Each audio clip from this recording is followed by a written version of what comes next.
Are you in a karmic relationship? In this video, I'll share the 4 signs that you are in a karmic connection, the different types of karmic relationships, what are karmic relationships, and common misconceptions about karmic relationships. And I'll end with a framework for you to discern whether that's a relationship that you need to continue to invest in so you can change your karmic patterns, or a relationship that you need to let go of. Hey, welcome if you're new here. My name is IamSolTara. I'm a medium and I share alchemy practices from Atlantis and ancient Egypt. If that resonates with you, I invite you to subscribe. What are the different types of karmic relationships? You can have a karmic relationship with a boss, a coworker, a friend, a family member, or even a stranger. Yes, I had a karmic relationship with my dentist. You can also have karmic connections and relationships with pets as well. One thing I want to make clear is that all twin flames are karmic relationships, but not all karmic relationships are twin flames. What are karmic relationships? They are a result of energy cords that we've created with beings across our incarnations, basically across our past lives. And these energy cords are built by the law of cause and effect. So when we meet someone, we build a relationship with them, even if it was just for an instant or a one-time scenario in one past life. So what happens is an energy cord is created, and because of the universal law of cause and effect, commonly known as the law of karma, we have credits and debits with these relationships. So across our incarnations, these people will come back into our lives to balance these credits and debits. Another way that you can build stronger karmic relationships is through karmic vows and karmic contracts that you've made in your past lives. These are 4 signs that you're in a karmic connection. 1, you feel an instant attraction, of instant natural connection to the person. So this is like a chemical reaction that is just natural chemistry. You two just bond like perfect puzzle pieces. It's like your first time meeting them, but you feel like you already know them. You have to put no effort into the conversation. The opposite aspect of this is that you feel like something is off, and this happens instantly. It's not that you're judging them, but rather you can feel that energetic conflict deep inside of you, and it's a gut reaction. So remember to practice discernment and to trust your instincts. Another sign that you are in a karmic connection is that this person brings up your fears, your insecurities, and your vulnerabilities up to the surface. So it can be very uncomfortable. It can be a challenging relationship because of this, because it's trying to help you to transcend those cycles. And the last sign is that these relationships are hard to release. No matter what you do, it seems like the universe keeps bringing you two together, or you both feel a strong urge to be together. Now, this happens because there is a karmic lesson that you or the other person or both of you both need to learn. And until you learn that lesson, this relationship will just stay there. And at the end of this video, I'll share different thought practices for you to discern whether this is a relationship that you need to keep and you need to keep investing in to change and transform and transcend those karmic cycles, or whether that's a relationship that you have to walk away from and let go of. A common misconception about karmic relationships is that we think that they're all bad, but not all karmic relationships and connections are bad. Actually, we make karmic relationships with our pets, with our loved ones, sometimes even with our immediate family. We've reincarnated with them across lifetimes because we wanted to support each other in this lifetime. So you do have a karmic vow with your soul family, so they're not all that bad. Even the bad ones, which are challenging, which are difficult, even those you can see them as being good in one sort of way, because they are trying to help you to release the karmic cycles that you've been stuck in across your lifetimes. They're trying to help you to transcend those cycles by bringing up that conflict into your awareness now. If you want to learn how to more gracefully work with your karmic relationships and your karma from past lives overall, I invite you to check out my alchemy workshop. In that workshop, you will learn to transform your rocks, which are your blocks, into inner gold, more freedom, more love, more abundance. You can get more information and watch that workshop in the description of this video. I'm going to share examples of karmic relationships so they're clearer and easier to understand.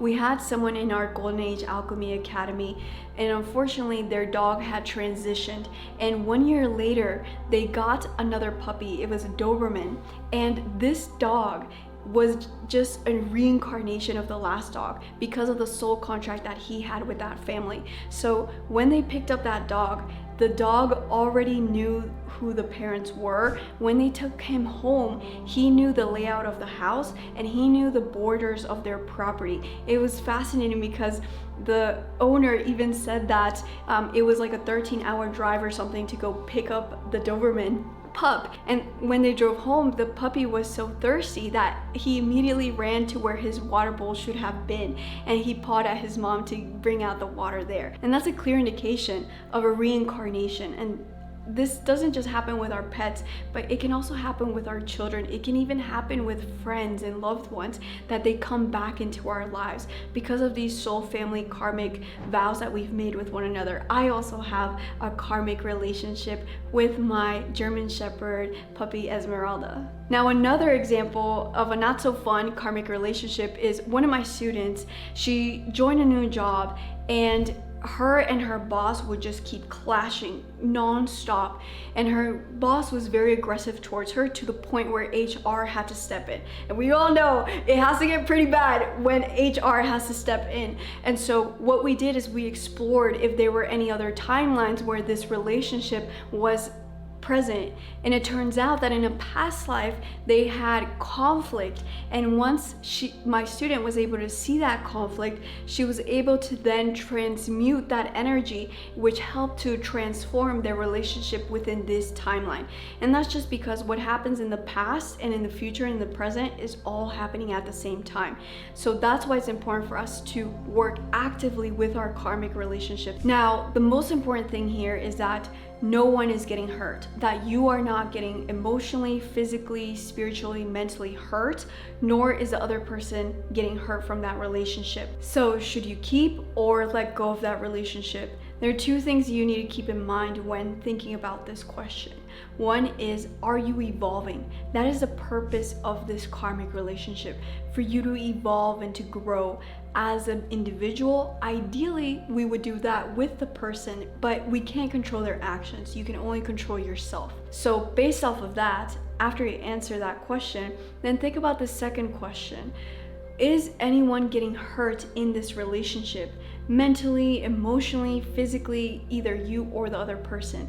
If you feel like the amount of pain from this relationship is too much, then that is a clear indication that maybe this is something that you are ready to let go of. And that's why it's important for you to practice discernment. Not discernment, judgment with the human mind, but rather practice discernment with your soul.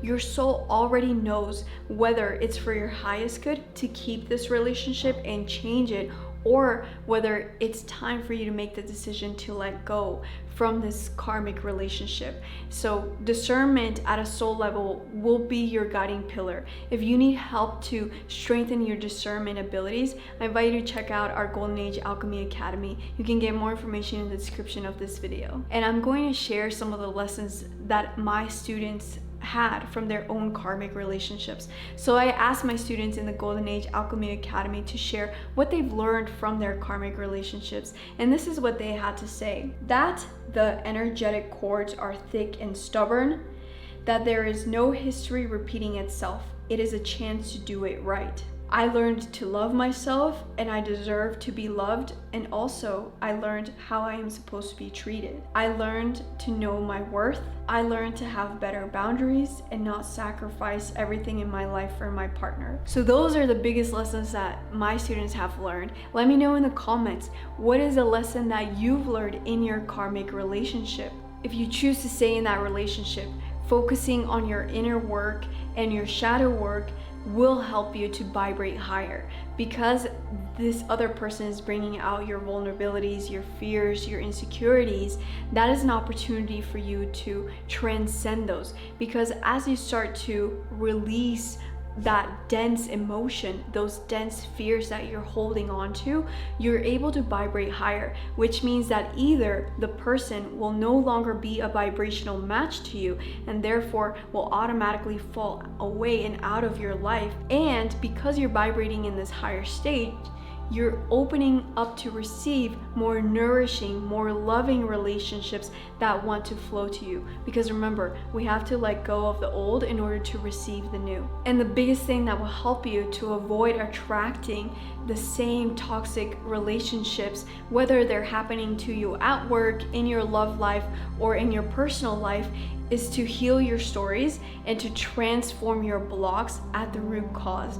Otherwise, the same patterns will just keep showing up and showing up as different people with those same toxic traits. And that's why focusing on your root blocks is the most important, and that's what we focus on inside of the Golden Age Alchemy Academy, to really transcend these cycles once and for all so that we can align with our highest timeline and potential. It's essential for you to focus on your inner world, because you can only control your emotions, your thoughts, your reactions. You can't control the other person. And you want to avoid this relationship from snowballing into bigger karmic entanglement, which means that the bond will only be stronger. Even if you let them go in this lifetime, maybe they'll show up in a future lifetime or in the future within this incarnation. So remember to face them straight on. That doesn't necessarily mean you need to face the person, but it means that you need to face the emotions that that person brings up for you. Because the priority is for you to be physically safe, emotionally safe,